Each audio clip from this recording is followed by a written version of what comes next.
Saddam was a potential Hitler who must be stopped. War with Iraq could begin at any moment. Allied aircraft have been bombing targets. السلام علیکم دوستو، میں ہوں سید سمر عباس بخاری اور آپ دیکھ رہے ہیں میرا یوٹیوب چینل۔ دوستو آج ہم بات کریں گے خلیجی جنگ کی حقیقت کے حوالے سے کہ خلیجی جنگیں کیا تھیں، کیسے ہوئیں اور ان کی وجہ کیا تھی۔ خلیجی ممالک 1990 میں جنگ کی ایک ایسی آگ میں جھلس گئے تھے جس میں 2-4 نہیں بلکہ 39 ممالک نے حصہ لیا تھا۔ یہ لڑائی 1 سال تک جاری رہی جس میں صدام حسین کی لیڈرشپ میں عراق نے کویت کے خلاف چڑھائی کی۔ پوری دنیا کو یہ لگ رہا تھا کہ خام تیل اور علاقائی تنازع کی وجہ سے یہ جنگ ہوئی تھی، لیکن سچائی اس سے کہیں زیادہ تھی۔ خلیج میں ہوئی یہ لڑائی 21ویں صدی کی یہ پہلی جنگ تھی جس میں ہائی ٹیک ویپنز کا استعمال کیا گیا تھا۔ ایسا پہلی بار ہوا تھا کہ سارے انٹرنیشنل نیوز چینلز اس جنگ کو نشر کر رہے تھے۔ 90 کی دہائی میں ہوئی اس جنگ کو ٹی وی پر گھر بیٹھے دیکھ رہے ہوتے تھے تو انہیں ایسا لگ رہا تھا جیسے وہ کسی ایڈوانس گیم کو دیکھ رہے ہو۔ اس لیے اس جنگ کو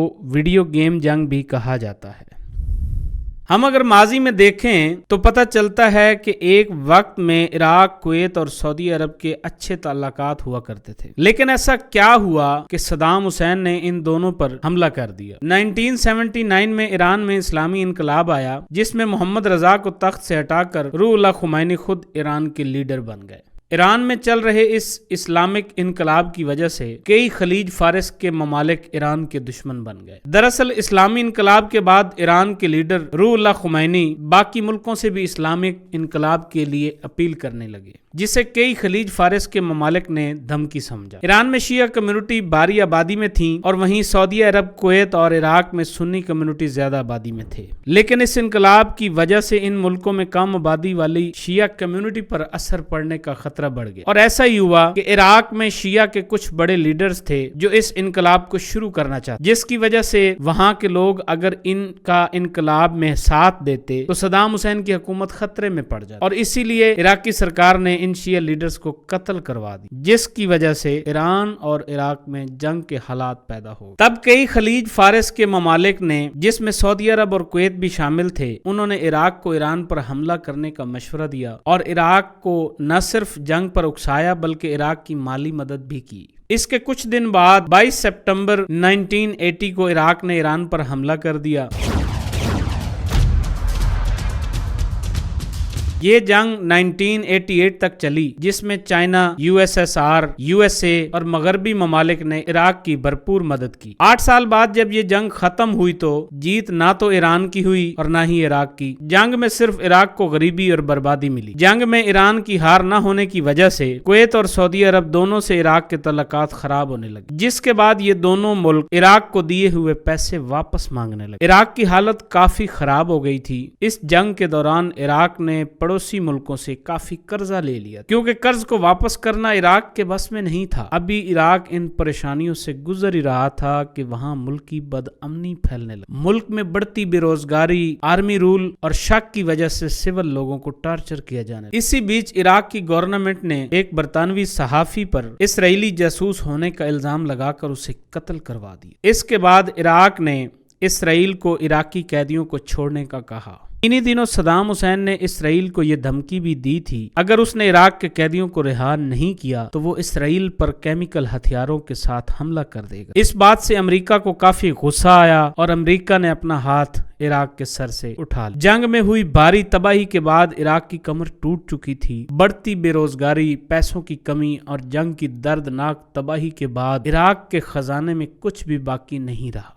اس جنگ کو لڑنے کے لیے عراق نے کویت، سعودی عرب اور کئی ملکوں سے تقریباً $60 بلین قرض لیا، جس میں سے $16 بلین کویت کا اور $24 بلین سعودی عرب کا تھا۔ ایسے میں عراق نے سعودی عرب اور کویت کو قرضہ معاف کرنے کی درخواست کی تھی، لیکن کسی بھی ملک نے اس کی بات نہ سنی اور تمام ملکوں نے اپنے پیسے لینے کے لیے عراق پر اپنا پریشر بنانا شروع کر دیا۔ اس قرض کو واپس کرنے کے لیے اس وقت کے آئل منسٹر اسام الچلابی نے تیل پیدا کرنے والے ملکوں کو تیل کی پیداوار کو کم کرنے کی گزارش کی تھی اور خود تیل کی پروڈکشن کو کم کر دیا تھا، جس سے انٹرنیشنل مارکیٹ میں کچے تیل کی قیمت اچھی مل سکے اور کچھ ہی وقت میں عراق اپنا قرضہ اتار سکے۔ لیکن یہاں کویت نے عراق کو پریشان کرنا شروع کر دیا۔ کویت اپنے تیل کے ذخیروں سے زیادہ مقدار میں تیل پیدا کرنے لگا، جس سے انٹرنیشنل مارکیٹ میں کچے تیل کی قیمت گرنے لگی۔ اس طرح عراق کے لیے پریشانیاں اور بڑھ گئیں۔ ایسے میں صدام حسین نے 2 اگست 1990 کو رات کے 2 بجے کویت پر حملہ کیا، جہاں کویت کی فورسز عراقی آرمی کو روکنے میں ناکام ہو جاتی ہیں اور 12 گھنٹے کے اندر عراقی آرمی کویت کے پارلیمنٹ پر قبضہ کر لیتی۔ اچانک سے ہوئے اس حملے کو کویت یا کوئی اور ملک سمجھ پاتا تب تک عراقی آرمی پورے کویت پر قبضہ کر لیتی ہے۔ اس حملے کے دوران عراقی آرمی نے کویت کے بینک سے تقریباً $1 بلین بھی لوٹ لیے۔ عراق اس بات کو اچھے سے جانتا تھا کہ کویت فورسز اس جنگ کا سامنا بالکل نہیں کر سکتی۔ اتنا ہی نہیں، اچانک سے ہوئے حملے سے کویت کا بادشاہ وہاں سے بھاگ کر سعودی عرب میں چھپ گیا، یہاں تک کہ اپنے بھائی کو بھی وہیں مرنے کے لیے چھوڑ دیا، اور ایسا ہی ہوا۔ ان کے بھائی شیخ فہد کو دسمن محل کے آگے لٹکا دیا گیا، جس سے کویت کے سارے لوگوں کو یہ سمجھ آ جائے کہ کویت اب عراق کے قبضہ میں ہے۔ اس کے بعد کئی لوگ ملک چھوڑ کر بھاگ گئے، اور جو پیچھے رہ گئے یا تو انہیں جیل میں ڈال دیا گیا یا پھر مار دیا گیا۔ اب عراق کے گورنر کی کرسی پر صدام حسین اپنے چچیرے بھائی حسن المجد کو بٹھا دیتا ہے، جس کے بعد امریکہ کے صدر جارج بش، برطانیہ کی وزیر اعظم اور کئی ایسے ملک تھے جو عراق کے اس حملے کو پسند نہیں کر رہے تھے۔ کچھ وقت کے بعد 2 اگست 1990 کو اقوام متحدہ سیکورٹی کونسل نے قرارداد 660 منظور کی، جس کے حساب سے صدام حسین کو یہ حملے بند کرنے تھے، پر عراق نے ایسا نہیں کیا کیونکہ کویت میں دنیا کے 10% سے زیادہ تیل کے ذخائر موجود تھے، جسے وہ اپنے کنٹرول میں رکھنا چاہتا تھا۔ اتنا ہی نہیں، اس کا اگلا ٹارگٹ بہت جلد سعودی عرب تھا۔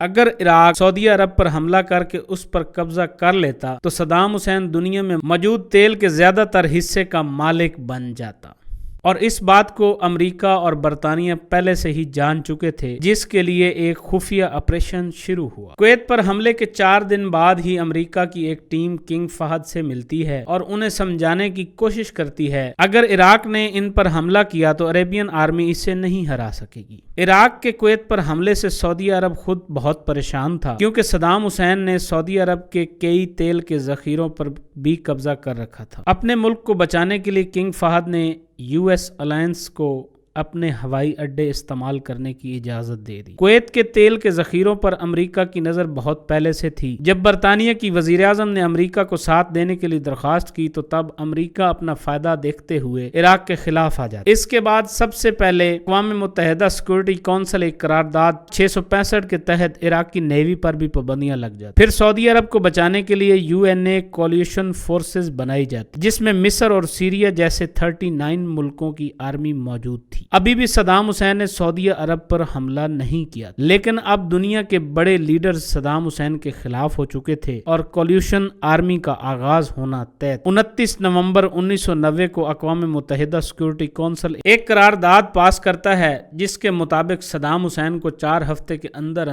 جنگ بند کرنا ہوگا، پر اس وارننگ کا صدام حسین پر کوئی اثر نہیں پڑتا۔ اسے ایسا لگ رہا تھا کہ عراقی آرمی کے آگے کولیشن فورسز ٹک نہیں پائیں، اور اگر ایسے میں امریکن سولجرز کی جان جاتی ہے تو امریکہ کی عوام ویتنام کی جنگ کی طرح اپنی سرکار کے خلاف سڑکوں پر آ جائے گی۔ اور وہیں دوسری طرف کولیشن فورسز یہ بات اچھی طرح جانتی تھی کہ عراق کے لیے ماس ڈسٹرکشن ہتھیارز کا استعمال کرنا کوئی بڑی بات نہیں تھی، کیونکہ کچھ سال پہلے ہی عراق نے ان کیمیکل ہتھیاروں کا استعمال کرٹش ملٹری پر کیا تھا، اور اس بات کو دھیان میں رکھتے ہوئے کولیشن فورسز کے کئی سولجرز کو اس سے بچنے کے لیے تربیت دی جا رہی تھی۔ صدام حسین کو ملی ڈیڈ لائن کے ختم ہونے سے 1 ہفتہ پہلے ہی سعودی عرب میں 7 لاکھ سے زیادہ کولیشن فورسز کے سولجرز جمع ہو جاتے ہیں۔ اتنا ہی نہیں، دنیا بھر سے بہترین پائلٹس، جیٹ فائٹرز اور ایئر کرافٹس اس وقت سعودیہ میں موجود تھے اور پوری طرح عراق کے کسی بھی حملے سے لڑنے کے لیے تیار رہتے ہیں۔ لیکن کولیشن فورسز کے عراق پر حملے کرنے سے پہلے سارے ممالک عراق کو ایک اور موقع دینا چاہتے ہیں،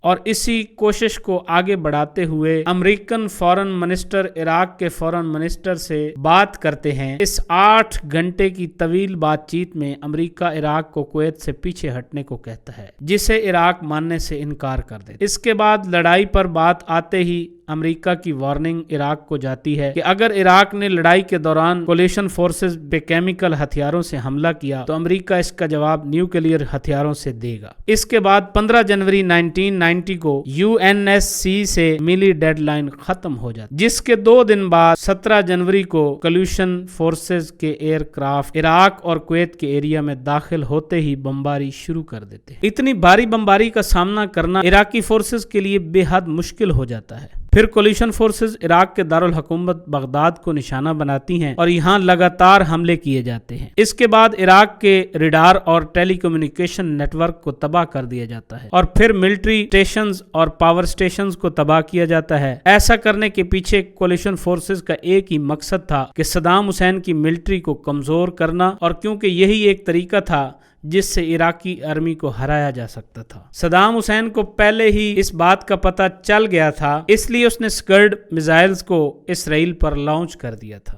دراصل اس وقت اسرائیل اور امریکہ کے اچھے تعلقات تھے، لیکن پورے خلیجی ممالک کے ساتھ اسرائیل کی دشمنی رہی ہے۔ ایسے میں اگر اسرائیل صدام حسین پر واپس حملہ کرتا تو باقی کے سارے خلیجی ممالک اسرائیل کے خلاف صدام حسین کے ساتھ ہو جاتے، 39 ملکوں کی آرمی الائنس ٹوٹ جاتا۔ ایسے میں امریکہ نے آگے بڑھ کر اسرائیل کو جواب دینے سے روکا۔ پوری دنیا کو ایسا لگ رہا تھا کہ شاید اسرائیل امریکہ کی بات نہیں سنے اور عراق کو جواب دے گا، لیکن ایسا نہیں اور وہ امریکہ کی بات مان لیتا ہے۔ امریکہ اسرائیل کو ڈھیر سارے پیٹریٹ میزائل دے دیتا ہے، جس سے اسرائیل کے اوپر آ رہے اسکرڈ میزائلز بے اثر ہو جاتے ہیں۔ اس کے بعد کولیشن فورسز نے عراق کی کئی فوجی دستوں کو مار گرایا، جس کے بعد صدام حسین نے ایک منصوبہ بنایا اور سعودی عرب پر حملہ کر دیتا ہے۔ یہاں کولیشن فورسز کو تھوڑی پریشانیوں کا سامنا کرنا پڑتا ہے، کیونکہ اتنی زیادہ گرمی میں لڑنا کولیشن فورسز کے لیے مشکل تھا، پر ایئر فورس اور کولیشن فورسز کی تعداد زیادہ ہونے کی وجہ سے عراق کی آرمی کو ہار کا سامنا کرنا پڑتا ہے۔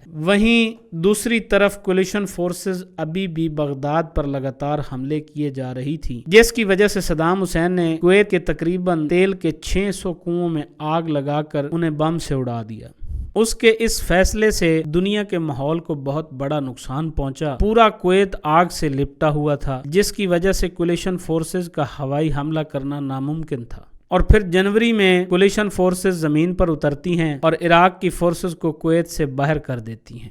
یہاں پر کولیشن فورسز کے 2 مقصد تھے، کویت کو عراق سے آزاد کرانا اور دوسرا وہ فورسز جو عراق میں چھپ کر اسرائیل پر حملہ کرتی تھیں ان کو کمزور کرنا تھا، جسے 3 دن میں کولیشن فورسز نے کر دکھایا۔